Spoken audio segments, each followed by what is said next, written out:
Yeah. What? That's a good stat. Todd, did they sing to you after this one, or was the win enough? Yeah, no, the win was as good as it could. How big a relief? I mean, having lost 4 in a row, having not won at home, how big of a relief is this to finally put a game together? It's a good feeling. I don't know.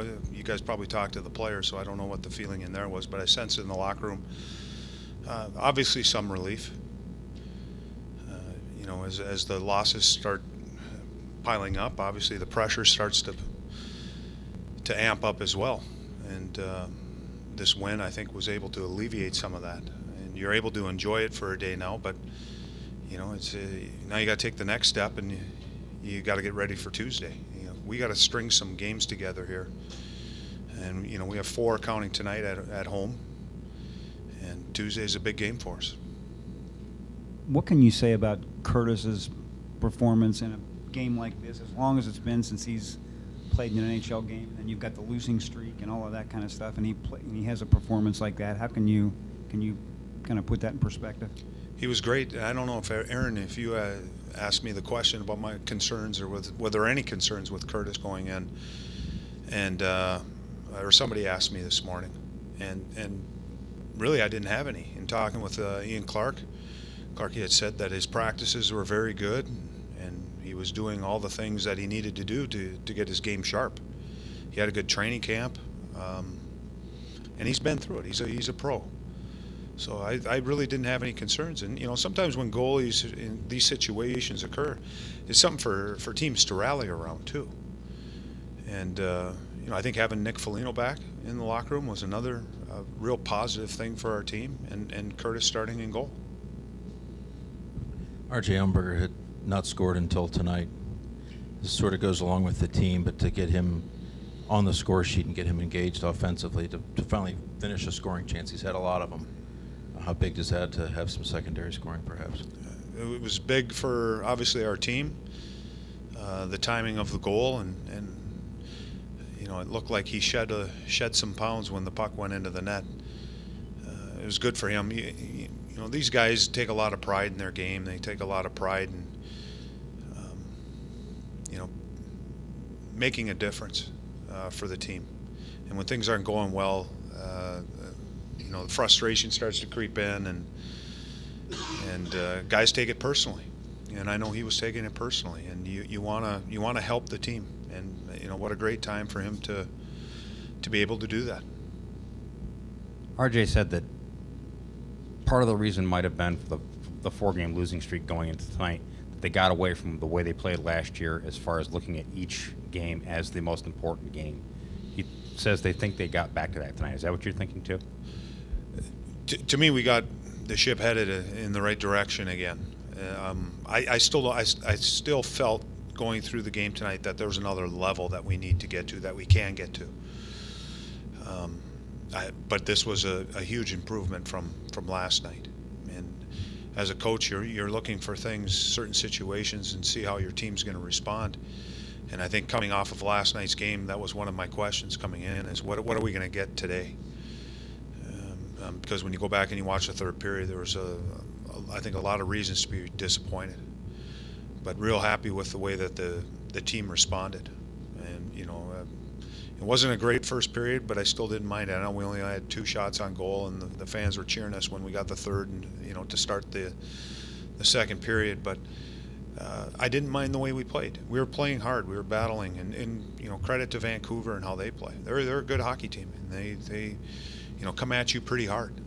But I was happy with the way our young defensemen played. I was happy with I had some of our veteran players. I was a little bit critical of them last night, and I thought they improved their game. So to me, I agree with what the players are saying. I don't think we're there yet, but at least this was a good step in the right direction. Coach, you haven't gotten the points that you wanted over the past couple games, but it's not like you've been playing terrible as a whole. How hard is it, or maybe it isn't, as a coach to balance the desire to want to change things, but also keep that attitude of just stick with it and persevere? The good thing is, I have a pretty good staff, and we do a lot of talking, a lot of communication. Because sometimes as a coach, you might see a play or the feel of a game when you come out of it a little bit different. And I think the talk and then having a focus afterwards and trying to get a sense for what does the team need. And you're right. You go to the Detroit game, you go to the Montreal game. Other than the first 10 minutes in Montreal, we played pretty well. So there's good things, and to me, you have to draw on those good things, the positives. And there are times where you have to be hard, and it has to be some negative as far as video. But to me, it's trying to get through with the players with the positive, doing the right things over and over, and then it's trying to just find that balance. And I don't think there's a right way or a wrong way. I think a lot of times it's just a sense of feel and what does the team need? Is this more of a pick-me-up, or do they need to be kicked in the butt as far as with the video?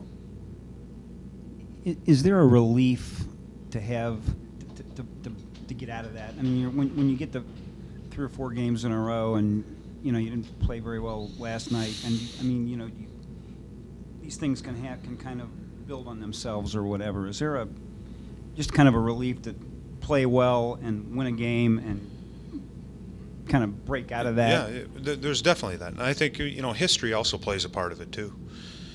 Based on, past 2 seasons, guys that have been a part of it. I think you always you come in thinking that there's going to be changes, but sometimes when bad things start happening, you always go back to history and what happened the previous years, and is this going to be another one? I think it's how you think. I think that's just human nature. And it's trying to overcome that. And I think with the new players in, and again, to me, the guys in the room just trying to find a way to solve that so that doesn't happen. You had said last night in Washington that today's effort would tell you a lot about your team's leadership. What have you seen in the past 24 hours on that score? I thought it was pretty good. Credit to the players. They got to go out and they got to do it, and they have to execute it. I sensed before the game that guys were ready.